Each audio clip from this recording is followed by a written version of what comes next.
బెల్లంకొండ సాయి శ్రీనివాస్ తన కొత్త cinema కిష్కింధాపురి promotions లో బిజీగా ఉన్నాడు. కౌశిక్ పెగలపాటి దర్శకత్వంలో తెరకెక్కిన ఈ సినిమా ఈ నెల 12న థియేటర్లోకి రానుంది. అయితే సినిమా మీద బడ్జెట్ తక్కువగా ఉందని భావిస్తున్న సమయంలో శ్రీనివాస్ ఓ బోల్డ్ స్టేట్మెంట్ ఇచ్చాడు. సినిమా చూస్తున్నప్పుడు ప్రేక్షకులు ఫోన్ తాకకపోవడమే విజయానికి అర్థం. కిష్కింధాపురి ఆ పని చేస్తుంది. సినిమా మొదలై 10 నిమిషాల తర్వాత ఎవరైనా ఫోన్ వాడితే నేను ఇండస్ట్రీని వదిలేస్తాను అని అన్నారు. ఈ సినిమా కోసం నేను మా టీం చాలా కష్టపడ్డాం. ప్రేక్షకులకు మంచి అనుభవం ఇవ్వడానికి మా శ్రమ మొత్తం పెట్టాం. ఇది మొదటిసారి కాదు. ఆయన ఇలాంటి బోల్డ్ స్టేట్మెంట్ ఇచ్చింది. గతంలో వచ్చిన బైరోమ్ సినిమాకి కూడా ఈ సినిమా క్లైమాక్స్ కాంతార కంటే పెద్దది అని అన్నాడు. అప్పట్లో చాలా మంది ఆయనను ఎగ్జాగ్రేట్ చేశారని అనుకున్నారు. సినిమా రిలీజ్ అయిన తర్వాత కొందరు క్లైమాక్స్ కి మంచి మాటలు చెప్పారు, కానీ ఆయన పోలిక మాత్రం సరిగ్గా రాలేదు. ఇప్పుడు ఈసారి ఆయన నిజంగానే తన ఛాలెంజ్ కి కట్టుబడి ఉంటాడా లేదా కేవలం భావోద్వేగంతో అన్నాడా అన్నది చూడాలి. హర్రర్ ఎంటర్టైనర్ గా తెరకెక్కిన కిష్కింధాపురి ఈ శుక్రవారం మిరాయి సినిమాతో బాక్స్ ఆఫీస్ లో పోటీ పడనుంది.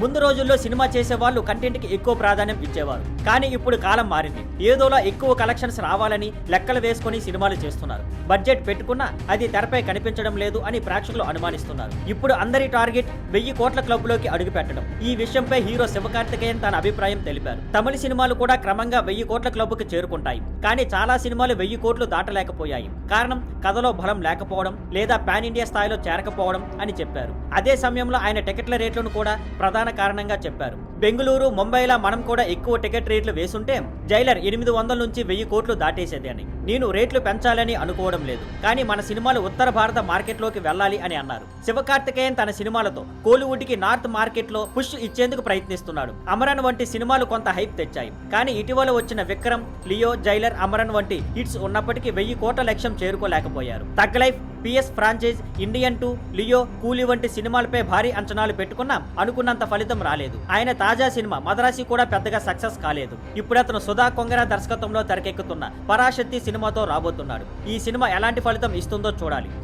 మలయాళ స్టార్ హీరో ఫహద్ ఫాజిల్ ఇటీవల వరుస ఫ్లాపులతో కాస్త ఇబ్బంది పడుతున్నాడు. బాక్స్ ఆఫీస్ లో పెద్ద హిట్ దక్కక అభిమానులు కూడా నిరాశ చెందుతున్నారు. అయితే ఇప్పుడు ఆయన కొత్త సినిమా గురించి వచ్చిన అప్డేట్ సోషల్ మీడియాలో ఆసక్తి పెంచుతోంది. డైరెక్టర్ ప్రేమ్ కుమార్ ఇటీవల ఓ ఇంటర్వ్యూలో నా తదుపరి సినిమా ఫహద్ ఫాజిల్ తో ఇది థ్రిల్లర్ యాక్షన్ కలిపిన కథ, కానీ నా ఎమోషనల్ టచ్ తప్పకుండా ఉంటుంది. నేను 45 నిమిషాల కథ చెప్పగానే ఫహద్ చాలా ఇష్టపడ్డాడు అని చెప్పారు. ఇది డైరెక్ట్ తమిళ సినిమా అవుతుందని, షూట్ జనవరి నుంచి మొదలవుతుందని ఆయన వెల్లడించారు. గత కొన్నేళ్లలో ఫహద్ కు వచ్చిన ఏకైక సోలో హిట్ ఆవేశం మాత్రమే. మిగతా సినిమాలు ఇరుల్, జోజీ, మాలిక్, మలయం కుంజు, ధూమం, మారిసన్ అన్ని బాక్స్ ఆఫీస్ లో ఫెయిల్ అయ్యాయి. తాజాగా ఓణం సందర్భంగా రిలీజ్ అయిన ఒడుం కుత్తిరా చాడుం కుత్తిరా కూడా ఫ్లాప్ అయ్యింది. ఇక ప్రేమ్ కుమార్ సినిమాలకు మంచి ఫాలోయింగ్ ఉంది. ఆయన 96 మరియు సత్యం సుందరం వంటి హిట్స్ ఇచ్చారు. ఆయన కథల్లో ఎమోషన్స్ బలంగా ఉంటాయి. అందుకే అభిమానులు ఈసారి ఫహద్, ప్రేమ్ కుమార్ కాంబినేషన్ తో బాక్స్ ఆఫీస్ లో ఫహద్ మళ్ళీ బలంగా రీ ఎంట్రీ ఇస్తాడేమో అని ఆశపడుతున్నారు.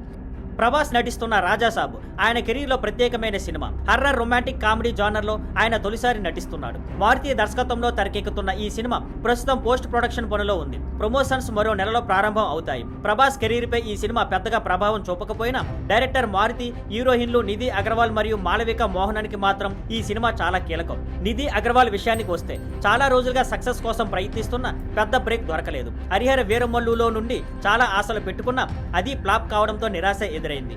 ఇప్పటి వరకు ఆమె కెరీర్ లో ఇస్మార్ట్ శంకర్ ఒక్కటే హిట్ గా నిలిచింది. అందుకే ఇప్పుడు రాజాసాబ్ విజయంపై ఆమె భరోసా పెట్టుకుంది. మాళవిక మోహనాన్ విషయానికి వస్తే ఇది ఆమెకు తెలుగు డెబ్యూ సినిమా. తమిళంలో విజయ్ తో చేసిన మాస్టర్ పెద్దగా ఉపయోగం కాలేదు. మలయాళంలో గుర్తింపు ఉన్న స్టార్ హోదా మాత్రం రాలేదు. ఇటీవల చేసిన హృదయపూర్వం కూడా పెద్దగా ఆడియన్స్ కి ఆకట్టుకోలేదు. లోకా సినిమా దానిని డామినేట్ చేసింది.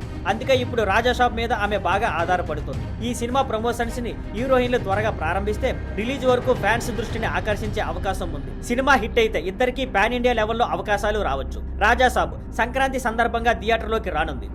మహావతార్ నరసింహ సినిమా హిట్ కావడంతో టాలీవుడ్ లో కొత్త దారులు తెరుచుకున్నాయి. మొదట ప్రయోగంలా మొదలైన యానిమేషన్ ఇప్పుడు పెద్ద సినిమాలో కూడా ప్రయత్నించే స్థాయికి వచ్చింది. ప్రముఖ నిర్మాణ సంస్థ సితారా ఎంటర్టైన్మెంట్స్ తమ కొత్త ప్రాజెక్ట్ వాయుపుత్రాన్ని ప్రకటించింది. ఇది హనుమాన్ గారి కథ ఆధారంగా తెరకెక్కుతున్న యానిమేషన్ చిత్రం. ఇటీవల నాగ చైతన్య నటించిన తండేల్తో హిట్ సాధించిన చందు మొండేటి ఈ సినిమాకి దర్శకుడు. వచ్చే ఏడాది దసరా కానుకగా రిలీజ్ చేయాలని ప్లాన్ చేస్తున్నారు. ఈ సినిమాలో ఎలాంటి నిజమైన నటులు ఉండరు. మొత్తానికి కథని యానిమేటెడ్ క్యారెక్టర్స్ ద్వారా చూపించనున్నారు. చేస్తున్నారు. హనుమాన్ కథ అందరికీ తెలిసినదే కాబట్టి దీనిని కొత్తగా చూపించడం, బలమైన ఎమోషన్స్ మరియు పవర్ఫుల్ విజువల్స్ తో ప్రేక్షకులను ఆకట్టుకోవడమే ప్రధాన సవాలు. ప్రొడ్యూసర్లు ఇప్పుడు యానిమేషన్ సినిమాలకు మంచి ఆప్షన్ గా చూస్తున్నారు, ఎందుకంటే ఇవి స్టార్ హీరో సినిమాల కంటే తక్కువ ఖర్చుతో వస్తాయి. కానీ యానిమేషన్ ఒక్కటే విజయం తేల్చదు. మహావతార్ నరసింహ లాంటి బలమైన కంటెంట్ ఉంటేనే హిట్ అవుతుంది. నిపుణులు చెబుతున్నట్టు ఇది టాలీవుడ్ లో కొత్త ట్రెండ్ మొదలు కావచ్చు. ఇకపోతే లైవ్ యాక్షన్ సినిమాలు మాత్రం ఎప్పటికీ ముఖ్యమే, ఎందుకంటే నిజమైన నటులు ఇచ్చే భావోద్వేగాలను యానిమేషన్ పూర్తిగా అందించలేకపోతుంది. ఇప్పటికైతే అందరూ వాయుపుత్ర భారతీయ యానిమేషన్ సినిమాలకు కొత్త మైలురాయిగా నిలుస్తుందా అని ఆసక్తిగా ఎదురు చూస్తున్నారు. తాజాగా మార్గన్ సినిమాతో ప్రేక్షకులను ఆకట్టుకున్న విజయ్ ఆంటోనీ ఇప్పుడు మరో థ్రిల్లర్ తో రాబోతున్నారు. ఈసారి క్రైమ్ థ్రిల్లర్ కాదు, రాజకీయ థ్రిల్లర్ అరువి వాజ్ సినిమాలతో పేరు తెచ్చుకున్నాం. అరుణ్ ప్రభు దర్శకత్వం వహించిన ఈ సినిమా పేరు భద్రకాళి. ట్రైలర్ చూస్తే రాజకీయ లోకం, రాజకీయ నాయకులు, ప్రభుత్వ అధికారులు, విదేశీ రాయబారులు, మంత్రులు వంటి అనేక పాత్రల మధ్య కథ నడుస్తుంది. వీరందరినీ కలిపే లింక్ మాత్రం హీరో. ఆశ్చర్యకంగా ట్రైలర్ లో మొదట్లో విజయ్ కనిపించరు, కానీ ప్రతి పాత్ర కూడా ఆయన గురించే చెప్పడం వల్ల ఆసక్తి పెరుగుతుంది. ట్రైలర్ లో ఆయనను దళారి, గ్యాంగ్స్టర్, అవినీతి వ్యక్తి అంటూ చూపించారు. అసలేం చేశాడు అనే సస్పెన్స్ ప్రేక్షకుల్లో ఆసక్తి కలిగిస్తుంది. థ్రిల్లింగ్ ఎలిమెంట్స్ బాగానే ఉండటంతో కథనం వేగంగా సాగుతుందని తెలుస్తోంది. ఇటీవల కాలంలో ఇలాంటివి వచ్చిన రాజకీయ థ్రిల్లు చాలా తక్కువ, కానీ తమిళ సినిమాలు ఈ జోనర్ ని ఎప్పుడూ బాగా చూపించగలవు. మార్గన్ సినిమాకి ప్రమోషన్స్ తక్కువ చేసిన విజయ్ ఈసారి బాగా ప్రమోట్ చేస్తే సినిమా మరింత దృష్టిని ఆకర్షిస్తుంది. చాలా కాలం తర్వాత ఆయనకు కావలసిన సక్సెస్ భద్రకాళి ఇస్తుందేమో చూడాలి. ఈ సినిమాలో విజయ్ ఆంటోనీ, వాగే చంద్రశేఖర్, సునీల్ కృపాలని, సెల్ మురుగన్, తృప్తి రవీంద్ర, కిరణ్ రీని, రియా జితు, మాస్టర్ కేశవ్ నటిస్తున్నారు. సినిమాటోగ్రఫీ షెల్లీ ఆర్ కాలిస్ట్, సంగీతం స్వయంగా విజయ్ ఆంటోనీ అందించారు. ఈ సినిమాని Sarvanth Ram creations, Ramanjaneyulu Javvaji productions, Vijay Antony film corporation సంయుక్తంగా నిర్మించాయి. భద్రకాళి సెప్టెంబర్ 19న థియేటర్లోకి రానుంది.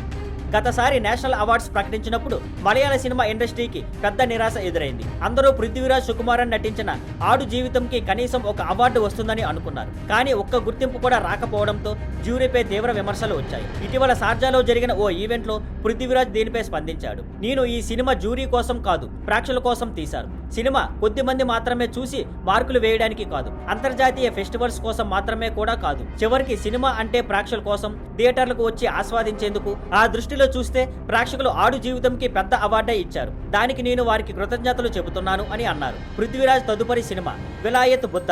ఇది థ్రిల్లర్ జానర్ లో రాబోతుంది. ఆయన చివరగా నటించిన సినిమా హిందీ థ్రిల్లర్ సర్జమీన్.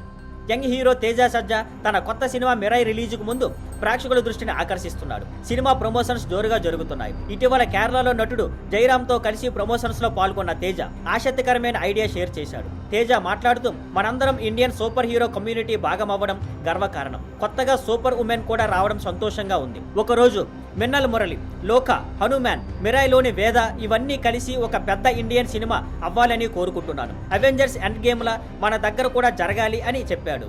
అలాగే కొత్తగా ఏదైనా చేయడం రిస్క్ కాదు, అదే పనిని మళ్ళీ చేయడమే రిస్క్. నా లోపల ఉన్న చిన్నపిల్ల ఇంకా బ్రతికే ఉంది, అందుకే లార్జర్ దెన్ లైఫ్ సినిమాలు చేయాలని అనిపిస్తుంది. అందుకే సూపర్ హీరో సినిమాలు చేస్తూ ఉంటున్నాను అని తేజ వెల్లడించారు. కార్తిక్ ఘట్టమనేని దర్శకత్వంలో తెరకెక్కిన మిరాయ్లో మంచు మనోజ్ కూడా కీలక పాత్రలో నటించాడు. ఈ సినిమా సెప్టెంబర్ 12న థియేటర్లో రిలీజ్ అవుతుంది. Thank you for watching. Please like, share and subscribe.